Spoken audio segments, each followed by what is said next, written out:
Hello दोस्तों, नमस्कार। हमारे YouTube चैनल मेरी बात में आप सभी लोगों का स्वागत है। दोस्तों, आज हम चर्चा करने जा रहे हैं जाति व्यवस्था पे कि क्या जातियां ही हिंदू एकता में बाधक हैं या बात कुछ और है। दोस्तों, कुछ दिन पहले मैंने एक वीडियो बनाया था अंतरजातीय विवाह पे, तो उसमें लगभग 800 लोगों ने मेरी वीडियो को देखा, लेकिन एक भी बुद्धिजीवी, एक भी ज्ञानी जन, एक भी जो समानता की बात करते हैं, किसी एक का भी मेरी चुनौती का उत्तर नहीं आया। कोई मेरी उस चुनौती का, उस पॉइंट का मतलब अर्थ निकाल के मुझे चैलेंज नहीं किया कि मेरी बात गलत है। किसी ने ये साबित करने का प्रयास नहीं किया। एक भी कमेंट ऐसा नहीं है। किसी की हिम्मत नहीं हुई कि हमारी उस बात को गलत साबित कर दे।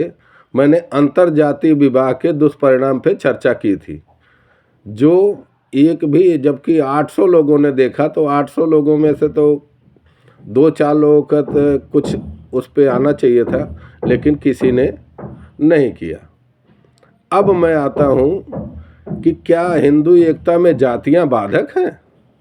नहीं, मैं कहता हूँ नहीं। अब आप लोग बोलेंगे, आप लोगों के दिमाग में सिर्फ ये डाल दिया गया है कि सारी प्रॉब्लम की वजह जातियां हैं, जबकि ये ऐसी बात है ही नहीं। अगर एकता में बाधक सिर्फ जातियां होती तो मुझे कोई बता दे किसी के घर में 3 पीढ़ी एक साथ रहती हो, या 4 भाई 35 साल 30 साल एक साथ निकाले हो, यदि माँ नहीं हो तो।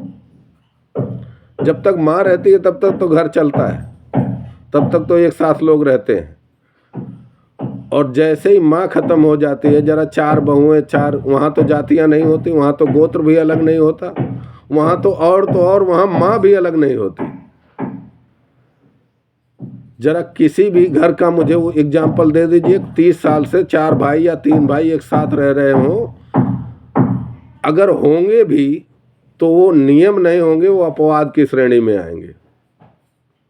वो एक दो, कोई दो, वैसे तो एक राजस्थान में है, वो तो बहुत बड़े परिवार है, वो नहीं, सामान्यता मैं बात कर रहा हूँ, परसेंटेज की मैं बात कर रहा हूँ कि मान लो 100 घर में हो तो उसमें अगर 20 घर भी ऐसा कोई मुझे बता दे, या 10 घर 10% कोई मुझे बता दे, तो मैं मान जाऊंगा कि जातियाँ बाधक है। पहली बात तो बंधुओं, बात ये है कि हम आपको ये सोचना पड़ेगा हम कैसा समाज चाहते हैं।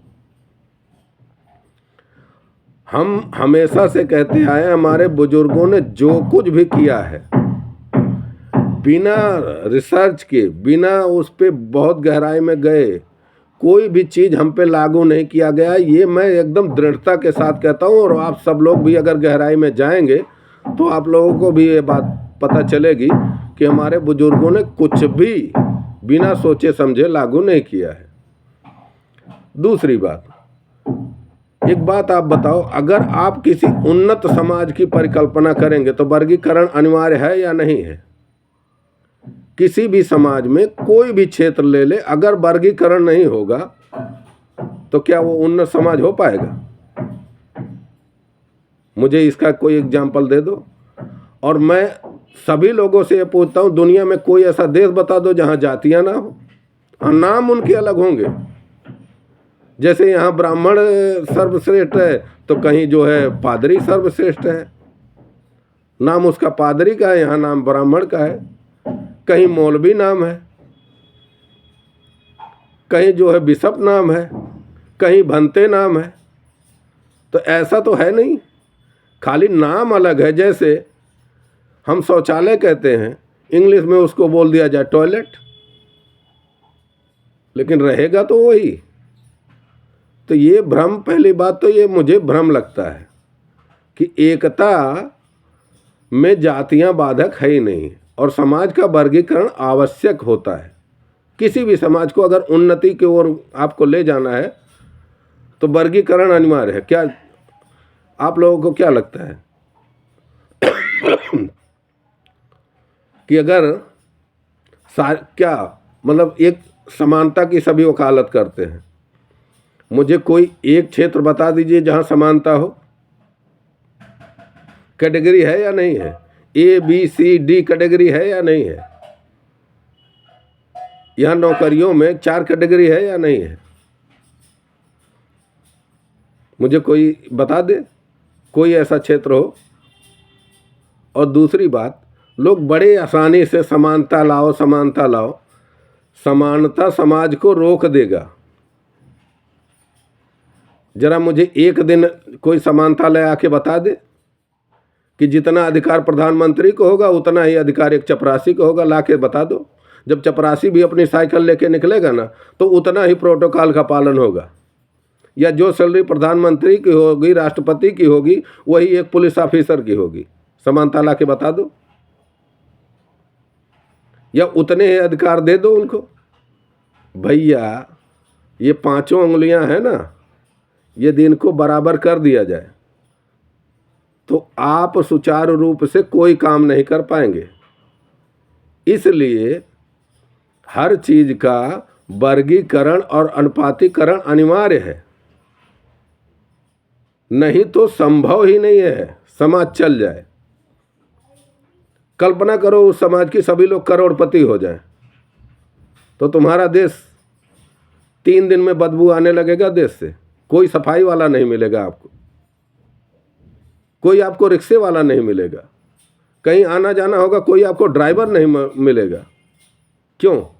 क्योंकि यदि संपन्नता आ जाएगी सबके अंदर तो आपका देश रुक जाएगा।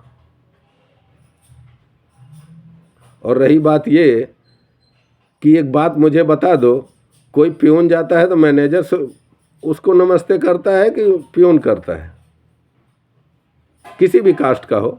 अरे यहाँ तक कि माँ बाप पिता और पुत्र या पिता एक ही जगह काम कर रहे होते हैं। अगर पिता की पोस्ट छोटी होती, जिसकी पोस्ट बड़ी होती उसको पिता सल्यूट करता है।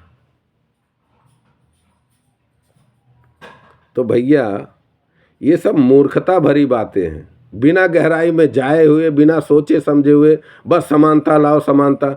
समानता समाज को रोक देगा, समाज चल ही नहीं सकता अगर समानता ला दी जाए। और जो समानता की बात करता हो ना, जरा मेरे सामने लाओ और मेरी इस बात का जवाब दे दो। आप दूसरे की बात छोड़ दीजिए, अपने शरीर के साथ समानता का व्यवहार नहीं कर सकते। एक भी व्यक्ति मेरे सामने ला दो जो समानता की वकालत करता हो। मेरी जगह मेरे घर पे एक ही पानी की टंकी से पानी आता है और सारे कनेक्शन उसी से ज्वाइंट हैं, ठीक? और सब जगह दुनिया की किसी भी लेबोरेटरी में लेके जाके टेस्ट करा दीजिए, सारे नल में एक ही क्वालिटी का पानी आता है, मिनरल सेम रहते हैं, मतलब सब कुछ सेम रहता है, कोई भी भिन्नता नहीं है। लेकिन जरा मैं अपने, अब आप तो समझ ही गए होंगे, वहां से एक गिलास पानी ला के दे दूं और जरा पी के बताए वो।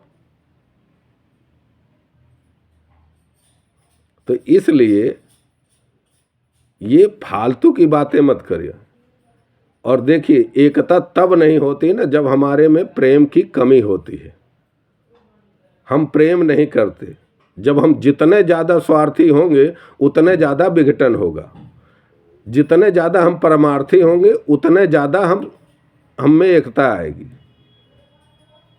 जब कहीं लड़ाई झगड़ा हो रहा है, आप देख रहे हो, तो हमसे क्या मतलब, आप स्वार्थी हो, इसलिए एकता नहीं है।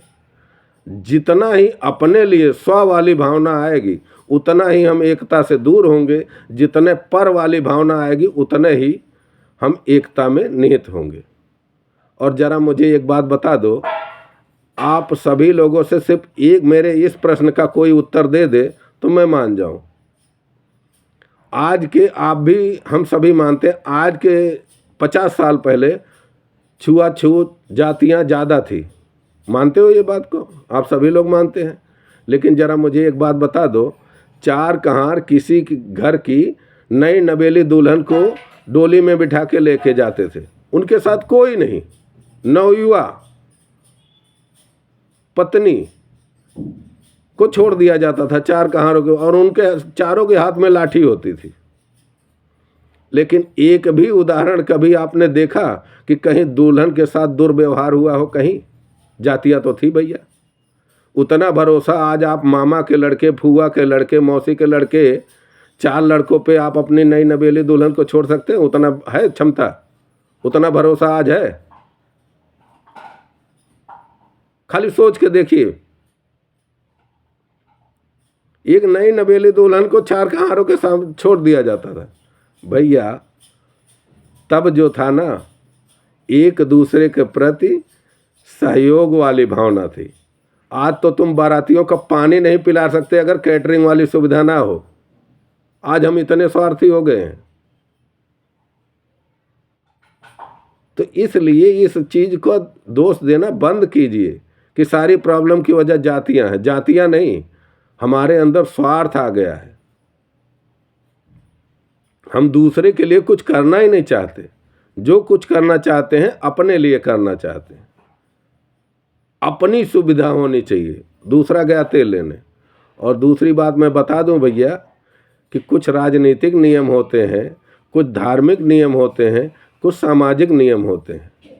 जब इन नियमों का पालन नहीं किया जाएगा ना, तो समाज में कभी भी एक रूपता आ ही नहीं सकती। आप लोग कितना भी कर लो, जब 4 भाइयों में, 3 भाइयों में एकता प्रेम नहीं है, 4-4, 5-5 साल बीत जाते हैं, एक दूसरे से बोल चाल नहीं होती, तो वहाँ तो जातियाँ क्या, माँ का पेट भी अलग नहीं। तो इसलिए जब हम खुद त्यागी होंगे, दूसरे के लिए जीना शुरू कर देंगे, एकता आ जाएगी। धन्यवाद। जय हिंद, जय भारत।